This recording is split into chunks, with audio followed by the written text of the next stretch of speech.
Welcome to The Explainer, where we love to break down big ideas. Today, we've got a great one. We're going to dive into the secret logic that powers the best social science research, and it's all based on this landmark book, Designing Social Inquiry. All right, let's jump right in with a huge question. This thing really splits the world of research right down the middle. How do we really know things?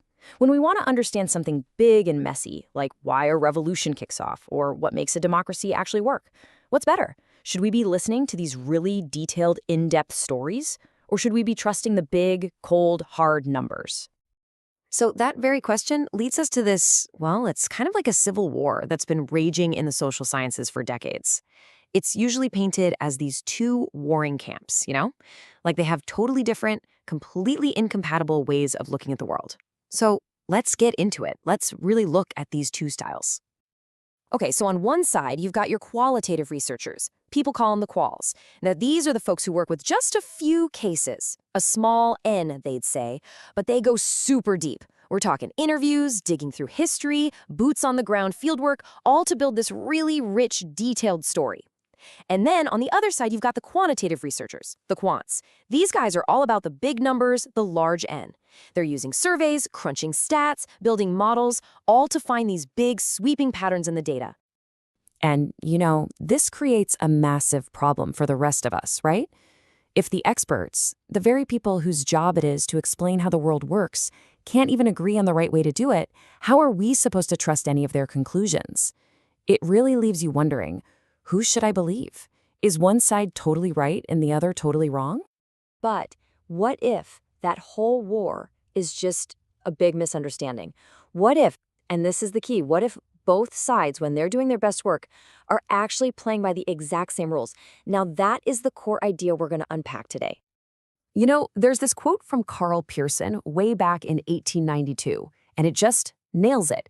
He said, "The unity of science is in its method, not its material." And that gets to the heart of it, right?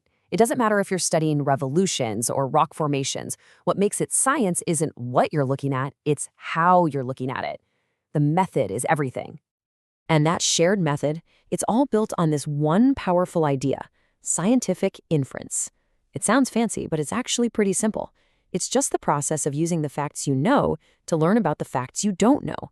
So think about it. The historian digging through dusty archives and the statistician running a massive computer model, deep down, they're both trying to do the exact same thing. They're trying to make good, solid guesses, inferences about how the world actually works. So here's the bottom line. This whole thing isn't some epic battle of good versus evil or stories versus statistics.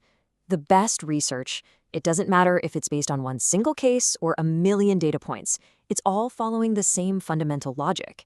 The tools might look different. Sure, one's a microscope, the other's a telescope, but they're both built on the same principles of optics. The blueprint is identical. Okay, so if we agree that both sides are using the same secret logic, where does that get us? How does that help with the really big, hairy questions?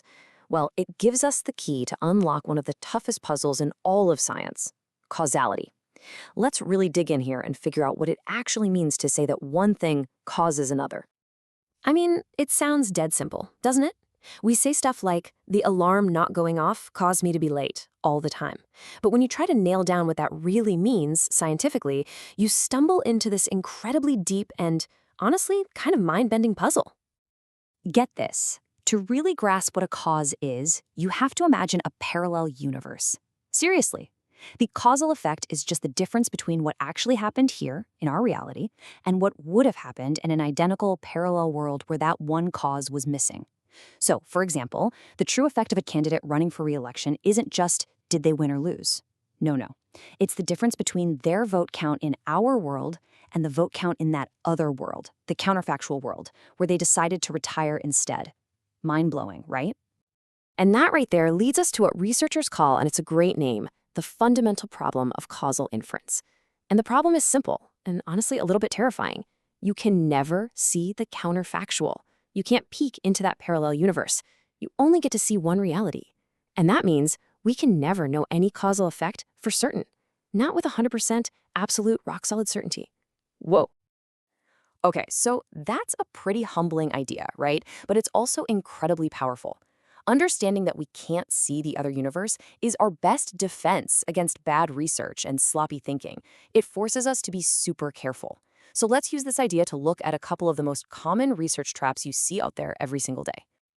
First up, we've got a big one: selection bias. This trap is so sneaky, but it can absolutely wreck a study. It's what happens when you pick your cases, the things you're going to study, in a way that basically guarantees you'll get a skewed result. And a super common way this happens is when you only look at the successes, selecting on the very thing you're trying to explain.